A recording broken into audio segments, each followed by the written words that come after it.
Srivadagatam, Govilgiranti, the nectar of thy words give life to those scorched by the world. Those words, which have been declared by the knowers of truth, dispel our ignorance. The very hearing of them is beneficial. Thy words are beautiful, pleasing to the ear, pleasing to the heart. They are inexhaustible in the benefit they confer. Those who recount them on the earth are the givers of the highest and the best.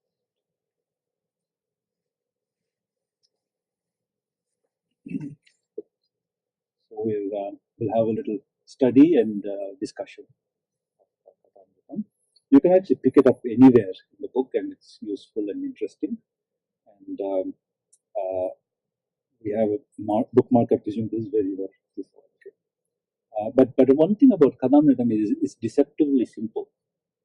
So sometimes you may be thinking that you're just he's just saying ordinary things, having an ordinary conversation, and you can enjoy it at that level too. You know, it's a kind of holy company that you read it and you think these are Sri Ramakrishna's words, these are the people who came to see Sri Ramakrishna.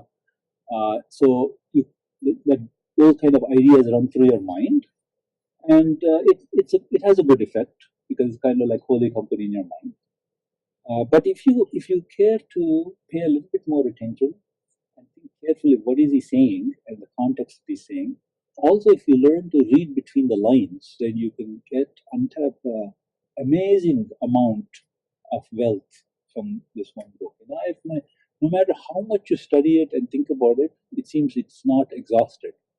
There's more depth that you can find in it. Last Sunday, Abhijit read a story of this, where are you, brother Madhusudana? This boy went to, he had to walk from his home to school. He had to walk through a forest, and he was afraid because young boy.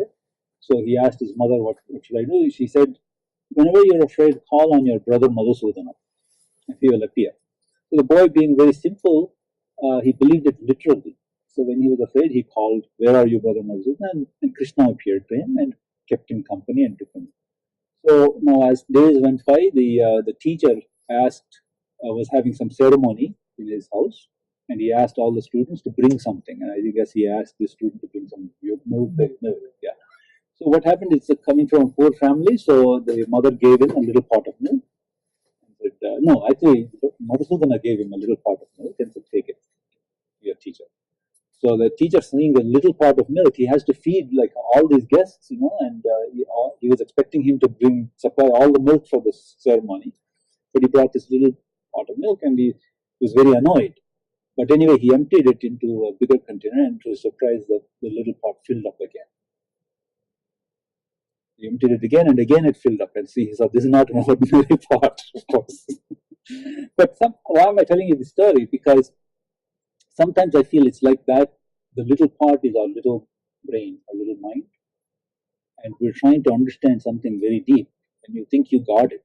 It's just a little bit of milk in it. But actually probe it a little bit, and it will continue to enrich you. No matter how much you extract from it, it will continue to enrich you.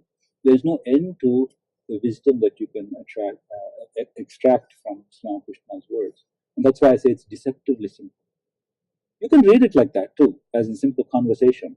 But if you want to enjoy more, try to probe a little bit more deeply what he's saying. Also, another thing I said is read between the lines, because remember, this was the recollection of M.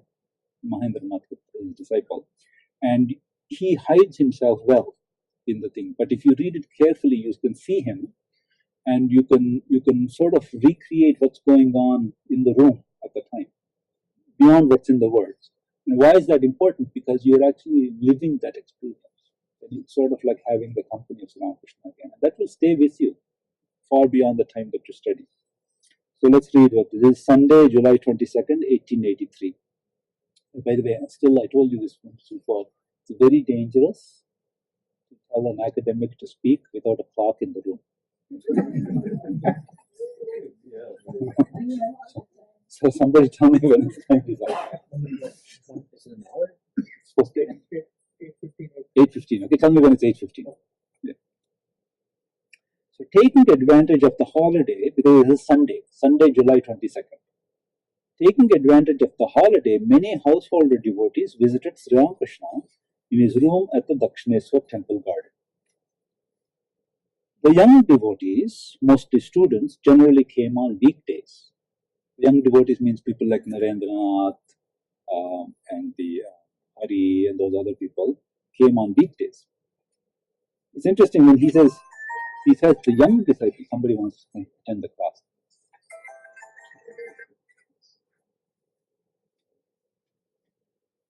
When he says his young disciples, well, how old do you think Mahendranath Gupta was at this time? He was about 21 or 23, something like that. So when he says the young disciples, he means Narendra and others were like 19. So and Sri Ramakrishna used to make fun sometimes, like he's an old man. He's just in his 20s. So the young devotees, mostly students, generally came on weekdays. Sometimes the master asked his intimate disciples to come on a Tuesday or a Saturday, days that he considered very auspicious for special religious instruction. So you see, Sri Ramakrishna, many people visited Sri Ramakrishna, but there were some that were called intimate disciples because the teacher sizes up for the students to see what it is they can absorb and how much they're interested. So Sri Ramakrishna spoke in different ways to different people according to what he thought, where their mind was and what level they're at, and what would be good for them, what would be beneficial for them, always in terms of what's beneficial for the person being addressed. So those who he thought were very serious about spiritual life and could appreciate something deeper, or what M means by his intimate disciples. So those are the ones who later became the monks of the Ramakrishna order. So sometimes the master asked his intimate disciples to come on a Tuesday or a Saturday. So that's generally when there's less people there, so he could talk more seriously to them. Sri Ramakrishna, he considered very auspicious for special religious instruction. Adhar, Rakhal, and M had come from Calcutta in a hired carriage. Now, Rakhal, it's interesting, is included in this group. Rakhal actually became Swami Brahmananda, but he was a married man at the time. It's very unusual. Sri Ramakrishna broke all the rules. In everything that you see, you can't capture him in any system. He broke all the rules. So sometimes he would initiate people who were married and into monastic life, and sometimes he'd tell people go and get married. Sometimes he'll tell people do more japam alone in the kuti. Sometimes he'll tell people go, your people are in your village, go and take care of them. So he had no formula. He would understand people, each person individually. He used to say, I can see you, everything about you, like you can see all the contents of a glass case. Suppose you had a glass case and you put some things in it, you can see all the contents clearly. He said when he sees a person, he could see them like that. And so, actually generally having that kind of power could be, if the wrong person has that power, it could be pretty bad. But he, full of love for people, he's a teacher at all times. So he would use that to see how is the best way to guide the person. So that's why everybody's instruction was different. What he told one person, he wouldn't tell another person. So Rakhal, therefore, a little bit older than the others, he is included in this group. He came on a weekend, on a Sunday. Adhar, I think, was a deputy magistrate, right? So he was this is British India. So I don't think the natives could be magistrates. They could at best aspire for deputy magistrate. They couldn't be magistrates. So Adhar had this position. He was a well-respected person, a little bit elderly, a bit ambitious too. And then M is a school teacher. I think I was telling Anup that the first time he came to Sri Ramakrishna, he was in serious trouble, emotional. He was contemplating suicide. And at the time that he came across Sri Ramakrishna, he instinctively felt there was something special here, and that changed his life when he continued to come. Now, M, we owe to M, of course, the record of the Kadamritam, but it's not clear to me that he wrote all of this at the time it happened. He wrote some notes, but later on he meditated. He said every page of the Kadamritam he's meditated on hundreds of times. So some of the details that you get, it seems to be, were not recorded at the time. It comes from later. So now look how he's going to describe something, and you can see this is M for sure. So Aga Rakal and M had come from Kolkata in a hired carriage. Sri Ramakrishna had enjoyed a little rest after his midday meal. Midday meal is like for us it would be a snack. Just he had a midday meal, and then he had a little cot that he would lie down for a little bit. The room had an atmosphere of purity and holiness. That's very interesting. See, when you come in there, this is M speaking. M is saying the room had an atmosphere of purity and holiness. So when you come in there, you just felt it was a sacred place. Now remind you, the Kali temple is there, the Krishna temples are there, the Shiva temples are there, but he's entering Sri Ramakrishna's room, which is off to one side. And he said when you enter, it had an atmosphere of purity and holiness. On the walls hung pictures of gods and goddesses. Okay, now interesting, why is he telling us what's on the walls?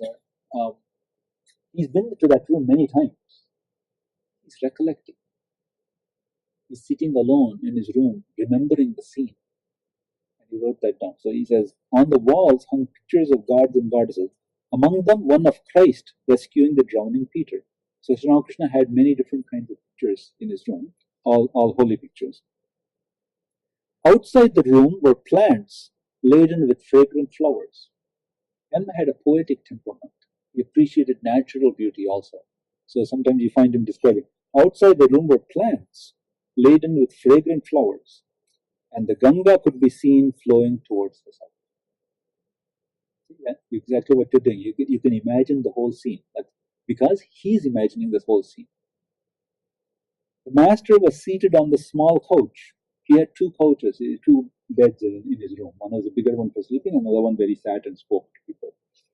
Master was seated on the small couch facing the north, and the devotees sat on mats and carpets spread on the floor.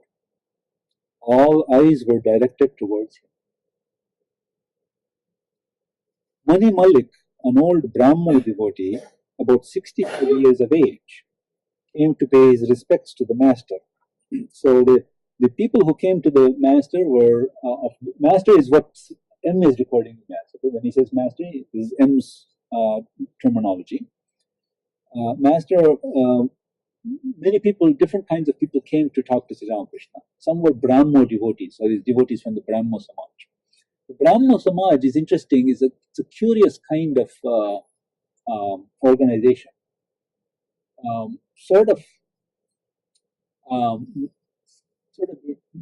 me say it and then you can disagree with me. It's neither here nor there. It's sort of a little bit, slightly mixed up, I think. A little bit. I mean, there is valid point. So they didn't believe in the forms of God. Okay. So to be a member of the Brahma Samaj, you had to sign a form or something, or declare, I don't believe in the forms of God. I won't worship in a temple. I won't bow down to any form of God. Okay. But they have a God. They believe in God, but not in the forms of God. But their God is not the Brahman of Vedanta. This is a common source of confusion. Yeah, common source of confusion is this, that somehow you think that if you don't bow down to any of the forms of God, then what's left is Brahman. But no, there's something in between. That's the theistic concept of God. Most Abrahamic religions are there. You know, when Christianity, Islam, Judaism are there. In Judaism, for example, the God is formless, but it has attributes. What we may call Saguna Brahma. That's the God of the Brahma Samaj. They believe a God which is kind. It's interesting, you know, Vedanta will tell you God is neither kind nor unkind. Kindness and unkindness is a projection of your own mind. That's what Vedanta says. So God with attributes is not the ideal that Vedanta puts forward, but many people hold to that. And even now, I challenge you, quiz people who say they don't believe in the forms of God. What kind of God do you, but they believe in God. What kind of God do you believe? It will be the Saguna Brahma. God is kind, merciful, only he doesn't have a form. That's what they're talking about. That was the Brahmos.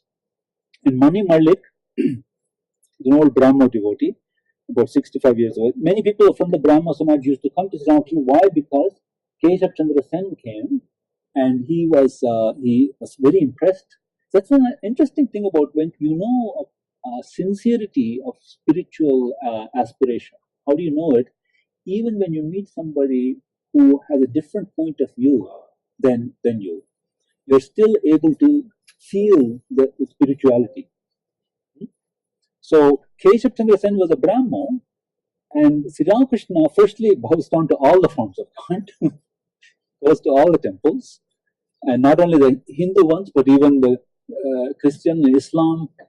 So, and yet Keshav Chandra Sen was attracted to him, and would spend hours listening to him, and he wrote about him in the Brahmo magazine. So many Brahmos came to know about him. So, including people like Narendranath, who at that time was.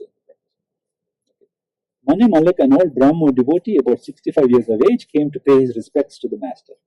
He had returned a few months earlier from a pilgrimage to Benares and was recounting his experiences to Sri Ramakrishna. Mani Malik. A monk whom I met in Benares said that no religion experience is possible without the control of the sense organs. Sense organs means eyes, ears, both the organs of sense and the organs of knowledge and the organs of action. Without controlling the senses, no knowledge of God is possible. This is what Mani Malik said that a monk in Benares told him. Nothing could be achieved by merely crying, God, God. Okay, so what does the master say?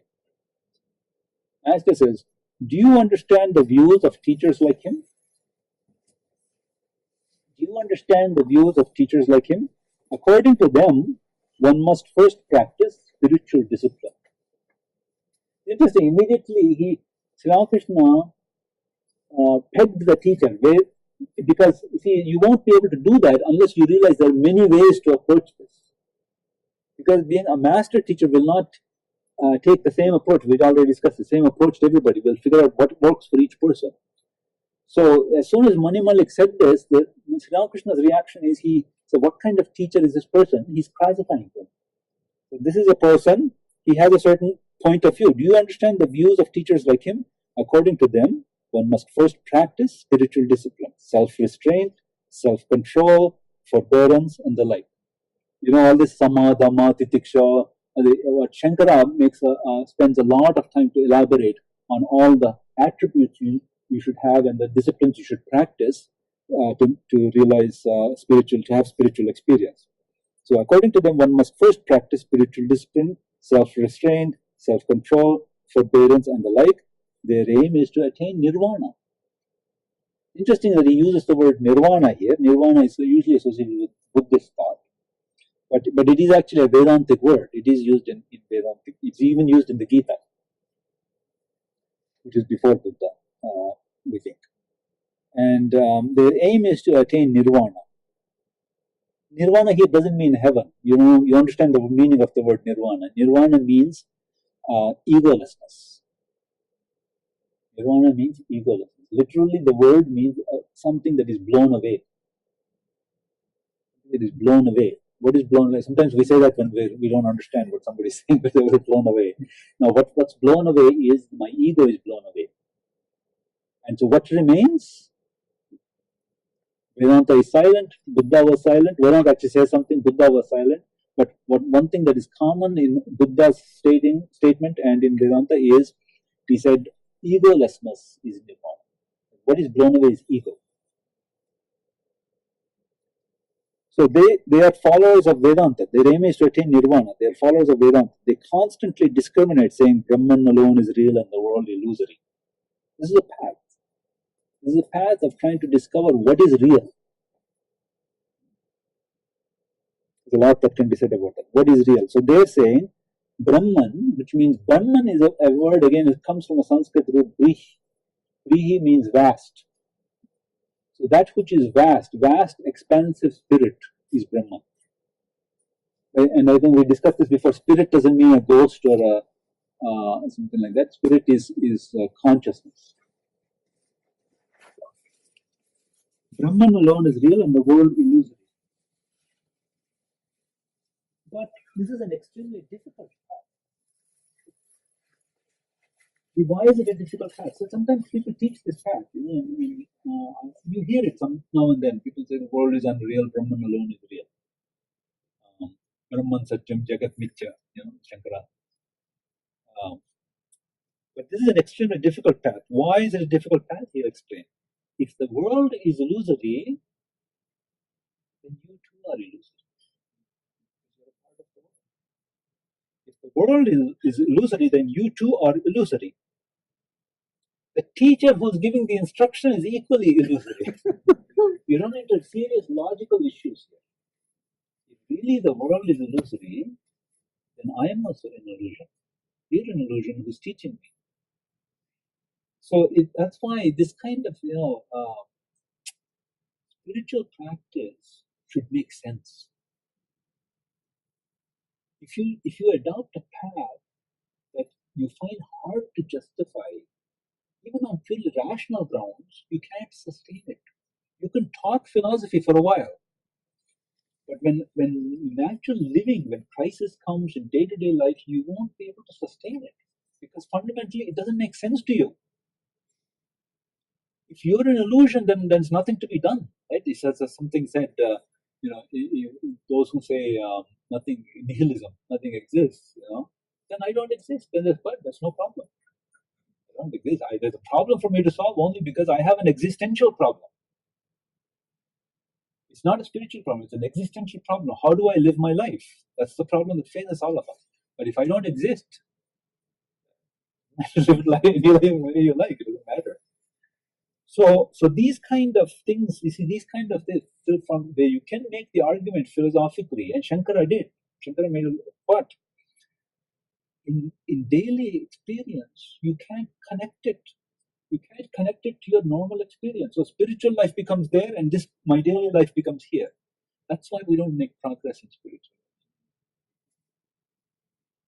That's why for decades people are practicing. 50 years they've been a devotee, and you ask, what is their progress? Of course, we cannot judge somebody else's progress, but they can ask themselves, what is the change? Why is it I feel like I'm more or less where I started? Why? Because you haven't really connected the spiritual disciplines with your life. Spiritual life is some theory, and life is something else. So as long as that disconnect exists, you're not going to be attracted. It's actually, by the way, not just spiritual life, other things also. Sorry, I can take this coat off. You can sit here too. Even in learning mathematics, I just choose mathematics as a random. If you don't do mathematics, you'll never make progress. We tell our students from first year on, and we tell our PhD students the same thing. You can't just listen to lectures or read and not do it yourself. Until you start doing it yourself, you'll never learn what it is. You never even learn what you don't understand. You never even learn what question to ask. So the whole business of progress only happens when you practice. And that applies in mathematics, it applies in spiritual life. So spiritual life, as long as it's a theory, years will go by. Sri Ramakrishna was bothered, a day has gone by and I haven't realized the mother. Well, we let years pass, decades pass by without making progress. Why? Because we don't dare to ask fundamental questions. And if you ask fundamental questions, a lot of what we believe will have to be given up because it's too theoretical. I mean, sometimes I say this, it may sound sacrilegious, but I really don't care about Brahman. It's a theory to me. So my approach to God will have to be something that is very real to me. It has to be integrated with what I consider real now. So therefore, one has to be very careful in spiritual life. As long as you keep it theoretical, there's not going to be any progress. So this whole business about saying Brahman Satyam Jagat Nityam leads to really serious logical issues. And you have to resolve those issues. And if you can't resolve those issues, spiritual life is just at a standstill. So then that's it. Exactly. Then you have to start asking questions like that. What is real? So one way of starting to ask this question, you can try to answer it yourself, or you can say, well, here is Shankara. Shankara tries to answer the question. See, Shankara tried to build a system. So he took these exactly not on theological grounds, but on philosophical grounds. So he asked the question, okay, what is reality? His definition was that which is constant in time. That which is constant in time is real. Yeah, therefore independent. See, if it's constant in time, it doesn't depend. It is, it was, it is, it will be. Now the question is, does it affect anything else? And if this, moreover, there are several questions that come from that. Is there such a thing? Is anything real? You see, immediately comes the question: is anything real? Because if you're talking about the empty set, all properties are true of the empty set, right? A statement and its contradiction is true of the empty set. Yeah. So, is there anything that's real? And second thing, if there is, what's the connection of that reality with the reality I'm experiencing now? Phenomenal, the existential reality. These are fundamental questions. This is what Vedanta philosophy is about, trying to answer those questions. Okay, and we can have a full discussion just on those two questions, but maybe I should keep going. Now you see, by the way, you see why this book is so rich. We have only covered about a paragraph so far.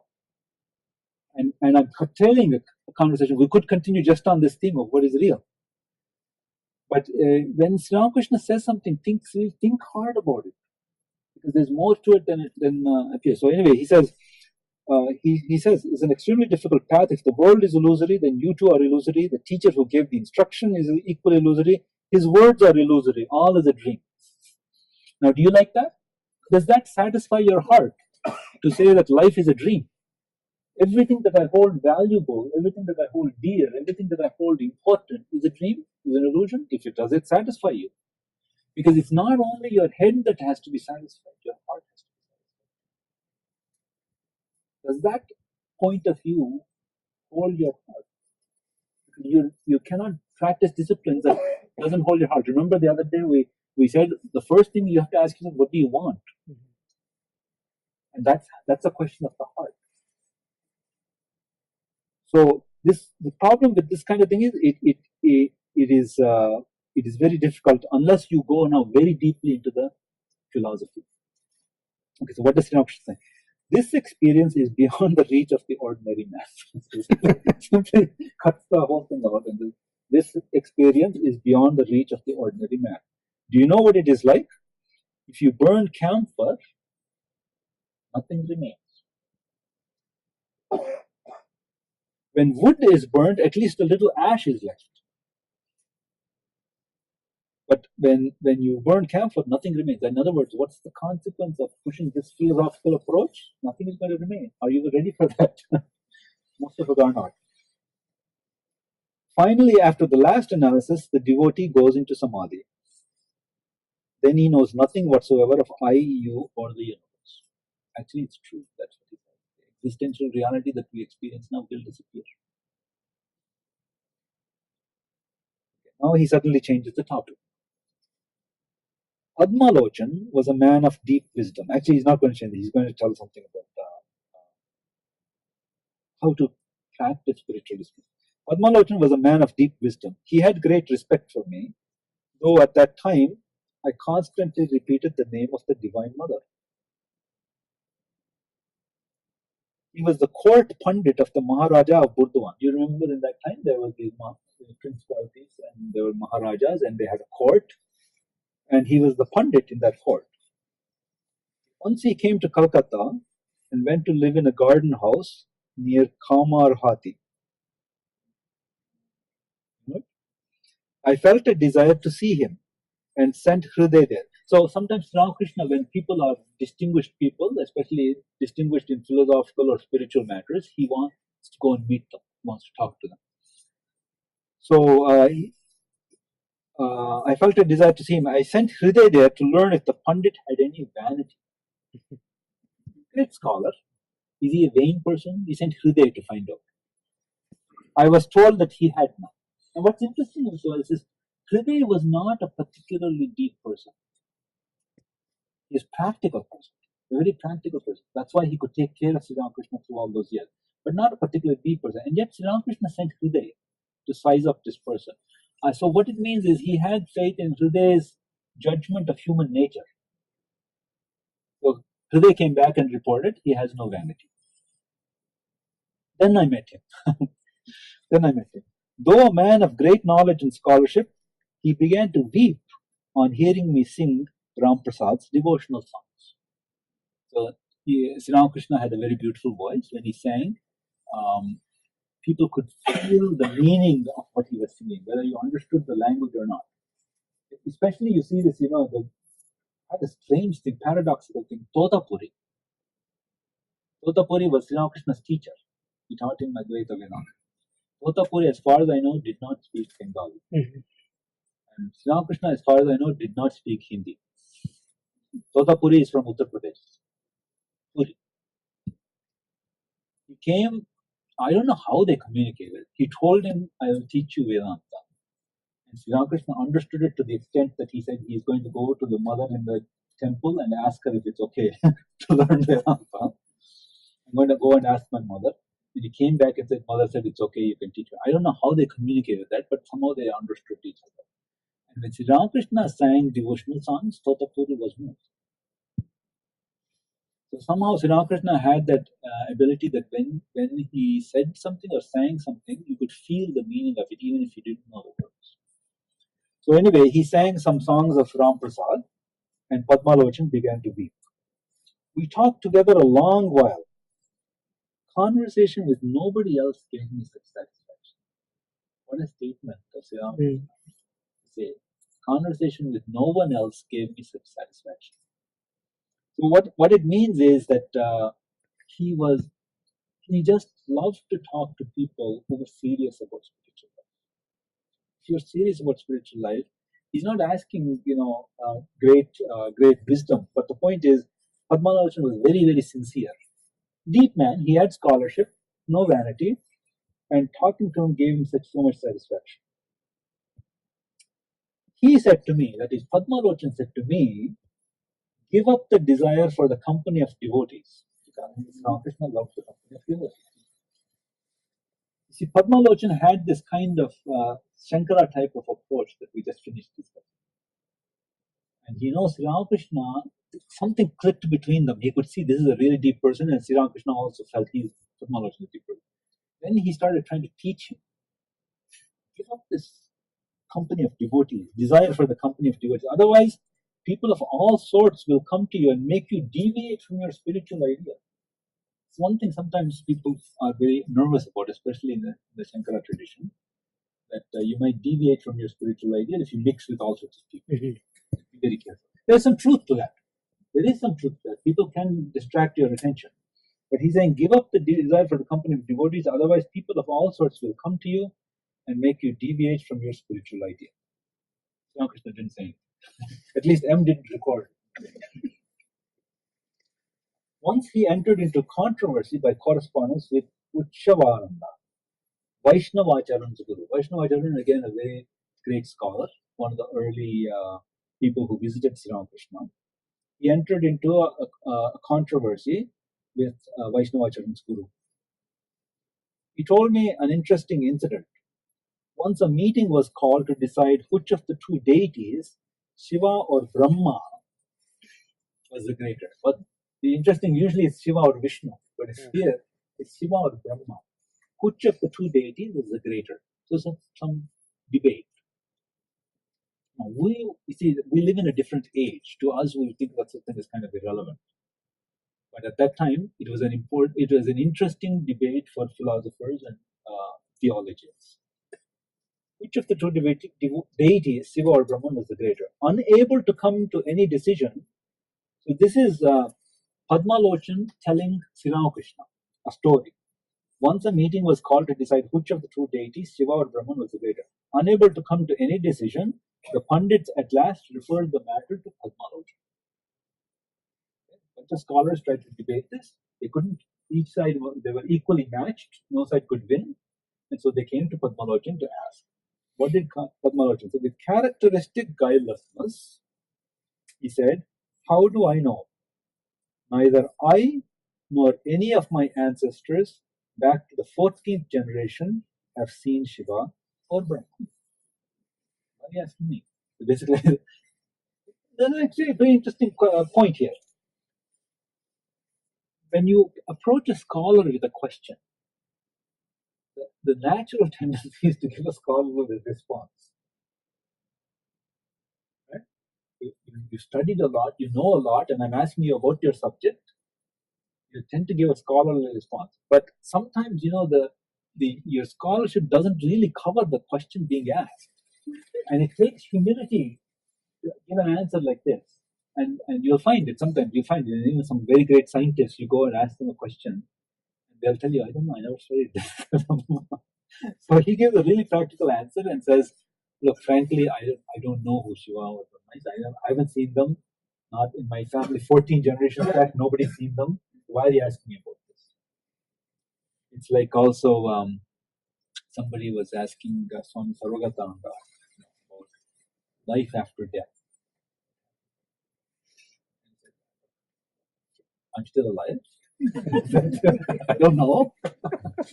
And as far as I know, nobody who died came back to tell us. So we don't know, basically. It's a valid question, but the point is you can think about this for yourself too. You can say, I don't know. Nobody knows. Really. So he asked this question. We don't know. His character diagnosis, he said, how do I know? I nor any of my ancestors back to the 14th generation have seen Shiva or Brahma.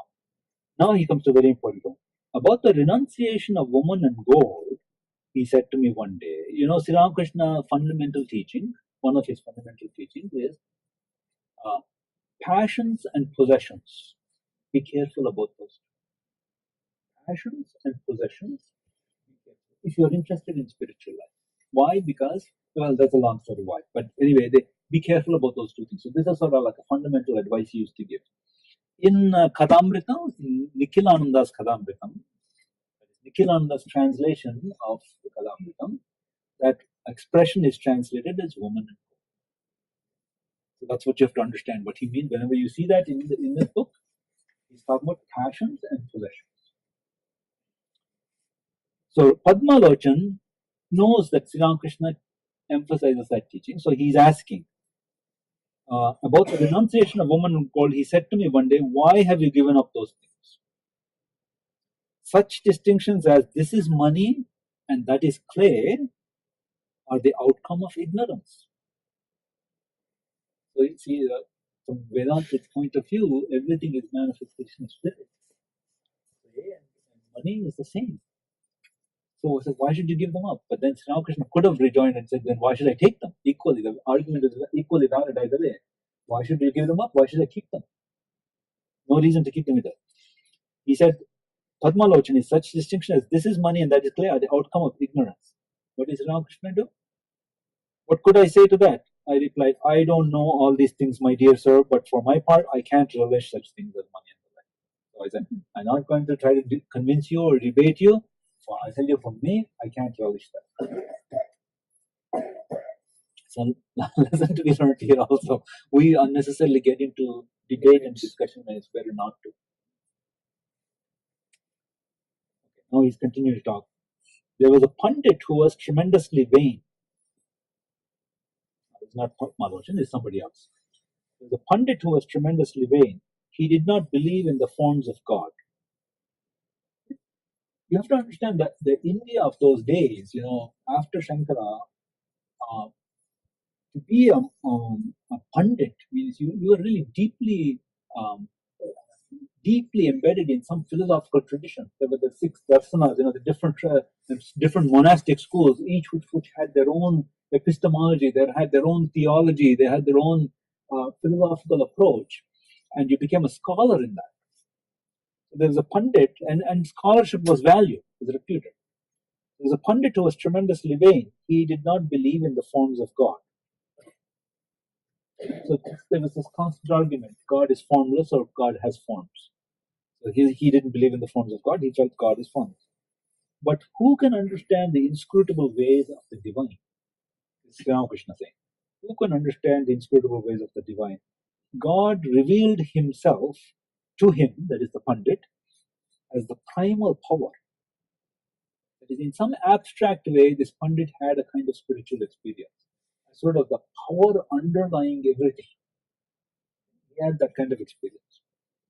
This vision made the Pandit unconscious for a long time. Whatever it is he experienced, we don't know. Ramakrishna says he had some vision of the prime of all, but the objective reality is he lost consciousness for a long time. This vision made the Pandit unconscious for a long time. After regaining partial consciousness, he uttered only the sound ka. He could not fully pronounce Kali.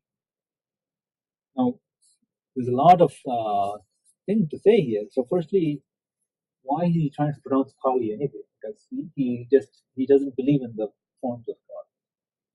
And secondly, why is that he's only partially able to utter this word? All we can conclude, so now see, there's some mystery here. All we can conclude is that this Pandit had some spiritual experience unexpectedly. And that spiritual experience overwhelmed him and completely changed his perspective, whatever perspective he had. And he wasn't even able to verbalize that.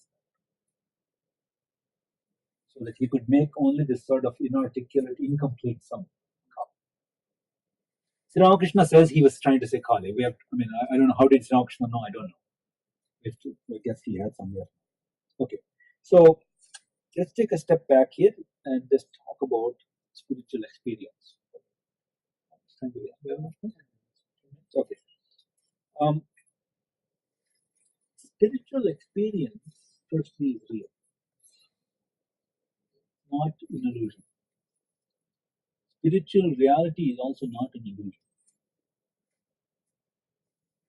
But experience, as we know it now, is through an instrument. And for now, our instrument is the mind. When we have an experience, we try to make sense of that experience through our mind. According to the way our mind is set, so we will interpret our experience. Even whatever experience you may have, you try to make sense out of it through your mind. And according to the way your mind is set, you will interpret that. So that is why, if one has what Swami Vivekananda describes as in Raj Yoga, it's possible to have a spiritual experience unexpectedly. And so at that time, your mind may not be prepared.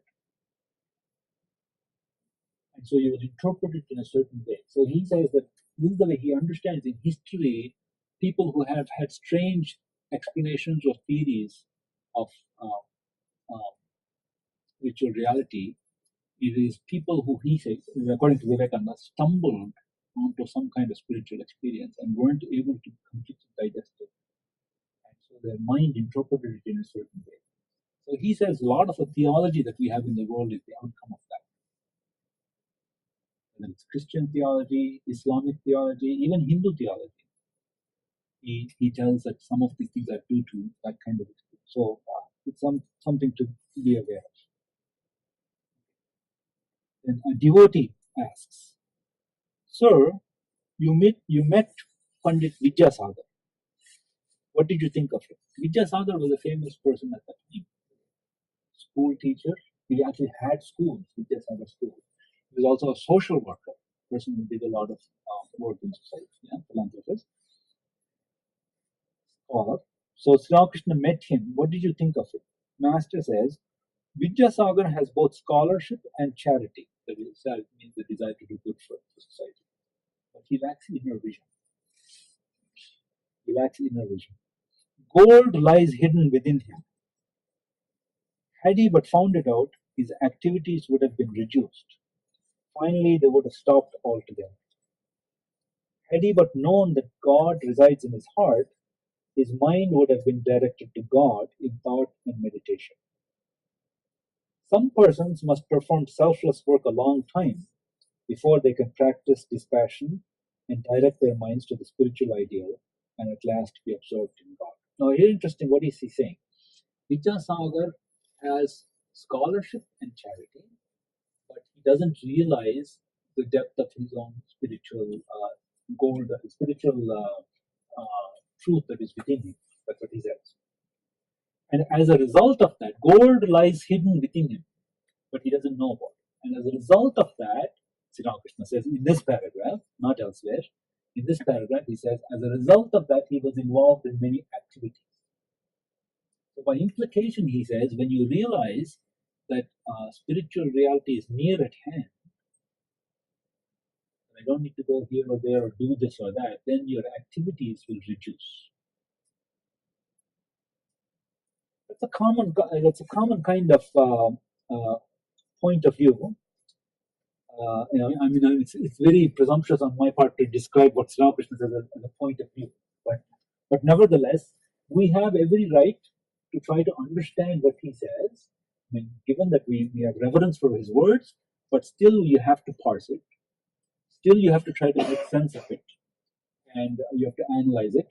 So here he's saying that if he had realized how close spiritual reality was to him, his activities would have stopped. He says some persons must perform selfless work a long time before they can practice dispassion and direct their minds to the spiritual life. So it's a Shankara type of point of view.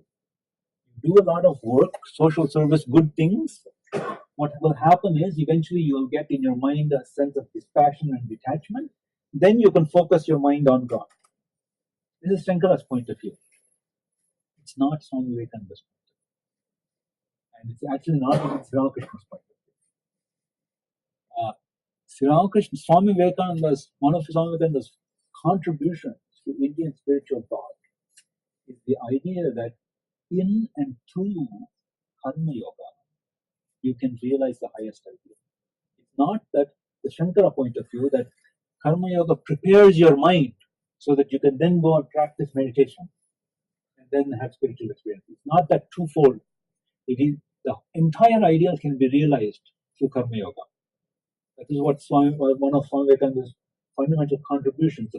He said, he wrote these different yogas. In all of the other yogas, he's quoting. In Bhakti Yoga, he's quoting Narada Bhakti Sutras. In Jnana Yoga, he's quoting Upanishads. Raj Yoga, he's quoting Patanjali.